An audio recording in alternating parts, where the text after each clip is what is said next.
Esborn's character was one that we knew we needed. We needed that depiction of the reality of the camp. What does it look like to be at a place here where you don't feel like you have any hope? You've got your kids who you love and you really care about them, but you don't know how to provide for them. You've sold everything you have. He had sold his motorcycles and their clothes and a lot of stuff in order to pay for their schooling and to buy food for their family. But he didn't really have anything left to give. He was at this place of kind of, I don't really have anything left. Of course, I'm not educated. Suppose if I'm someone who is educated, I could just get a job here to work with any organization here, then I can help my family. Yeah. So you weren't educated. I'm not educated, so at least let me educate my children so that they can put something on my map. So hopefully they can have a better future. I don't know, actually. But we wanted to really see what is it like for the people who are really stuck. They feel like they're stuck. They don't have anywhere they can go. They just feel like they're kind of hopeless. And so they introduced us to Esborn, and me and Sue and Jess went over and we did a pre-interview with him, and we heard his story. And I remember the whole time listening to it, I'm like, this is the guy. I think this is the guy. And actually, for what we were originally intending him for, he actually didn't really fit that mold, but that's a totally different storyline that we ended up having to scrap. And so at first I was like, no, I don't think he's the right one, but he is one of the right ones. And I think we knew that from the beginning with this story. Yeah, I remember because I was taking notes for the interview that's in the film, and just kind of listening to what he was saying. And he was talking a lot about how he feel like he'd failed as a father. Actually, as a father, I'm really stranded. Of course, there is no work here in Uganda. And the other issue, I'm not educated. That I can get a job just to help my family. Right, there's this idea that a good father should provide for his children, and he'd taken in his brother's children, and there was this big old long story about how he was tortured at the border after his brother was killed. He showed us the shoes that he actually was tortured in. Yes, and you can see the trauma was still very visible in his physical appearance and how he carried himself. Yeah, these are my shoes. When I was in South Sudan, These are your South Sudan shoes. Now they are over now. Yeah. These are the shoes that you walked across the border in? These ones, yeah. These I bought them. But you bought them here? No, there in South Sudan. Yeah, I didn't buy anything. And you walked across the border in those? Yeah. I was tortured with this. But he just wanted to move forward but didn't know how. And so he put, of course, everything into his children. This one is Obadiah Lasuba. Obadiah? Yeah, he's called Obadiah. Is he the oldest? No, these are the kids of my elder brother who died. Oh. Yeah. Okay. They are two. And you're taking care of them. Yeah. But he felt like he just failed as a father. And that was so heartbreaking to see, because you knew that he was doing the best he could with what he had at the time given. Like, he was literally, everything he was doing, he was trying his best. And he still felt like a failure. And I think more than anything, that was just kind of the representation of what it felt like to be at the refugee camp. Yeah. There were so many people that were just sitting there. They didn't know what to do next. Like, everything I've done before in my life almost feels like it doesn't help me. Right. I don't know what to do. And I'm only getting older, and I want to provide for my children, but I don't know how. And so you have like a little bit of capital to move you forward, but after that runs out, what do you do? Yeah, your reserves are emptied.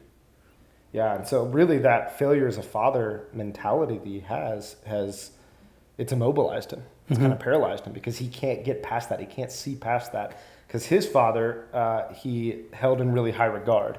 He would talk about how his father was just like a really strong leader of the household, provided everything for Esborn and his brothers and sisters. And he felt like he couldn't measure up to that because he's in a completely different circumstance. And so it was, I think, really difficult to just hear over and over again, really, I failed as a father. So, I don't know, it was hard not to like put the camera down and just look at Esborn and be like, you're not failing. You're doing the best you can. Yeah. Look at your surroundings. Like, I couldn't do what you're doing right now. And it's really amazing. So we got to actually stand with him while he was building another shelter on his plot of land. And so he and Donnie are there, and Donnie's helping nail in some of the things, and they're just talking about what does it look like to be a good father, and how did he see Esborn, how did he see his father really living out being a great father to Right. Esborn and his siblings. You know, my father was someone from a church. From church. Yes. Yeah. He was a church leader in South Sudan in those years. So if he wants to go to church, he takes me too. We go with him for prayers.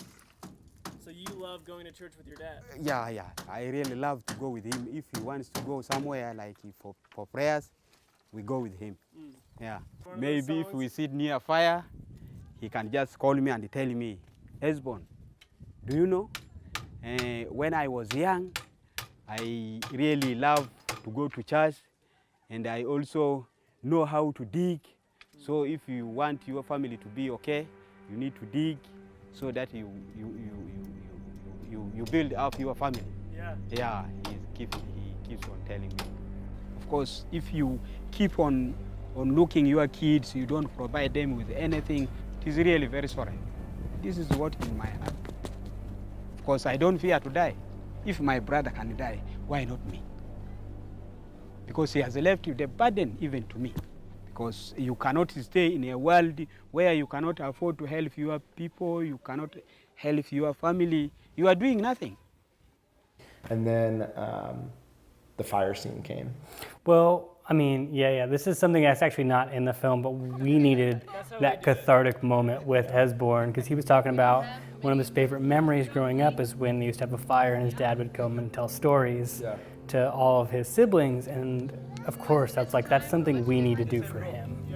We need to provide that avenue, because he doesn't know how to quite do that. Even to buy the wood to make that happen, it is not even thought about. So we bought some wood and came over, and we kind of sat around a fire, and we just told stories and jokes and puns, and to see not only Esborn's face light up and this is happening for me, but also in Obi and his children, and that was just a really nice moment. It was just really, honestly, nice to honor the whole family. Yeah.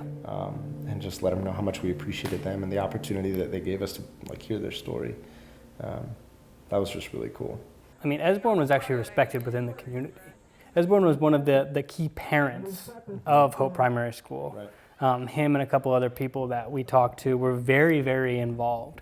And so when it came time for the party, Esborn was the one that was trusted with all of the money. Yeah. And that says a lot about someone's character inside the camp, that they were trusted with a large amount of money to provide for the whole community. Yeah. And I think that really speaks to his character. That Over 1,000 people. Yeah, he was entrusted with feeding over 1,000 people, and even though he may feel like he's stuck as a father, his character still shines through, that he's still a man of upstanding character. Right. Yeah, that was it was really neat. I wasn't expecting that. And so we're at this meeting. Alfred had called. I don't know if it was just me. I can't really remember who else might have been there. I think it might have just been me, but I went back over to the school, and the community leaders are sitting in a circle, and they've figured out what they need to buy for this party, because we were going to essentially feed the entire community at this feast to celebrate the start of their second school year. Right. And they had come up with this list, the prices and everything, and then they're like, all right, Esborn, here's the check. Go make it happen. Yeah. And I was just like, wow, that's awesome. Yeah. This guy who he sees himself as a failure is the one they're entrusting with all the money to make this party happen. It was a really, really neat moment just to see the juxtaposition between Esborn sees himself this way, and he holds himself in regard as a failure. But other people see him as this trusted person that they know they can rely on. And so it was just so kind of heartbreaking, but also exciting at the same time. There's still hope, Yeah. even for Esborn.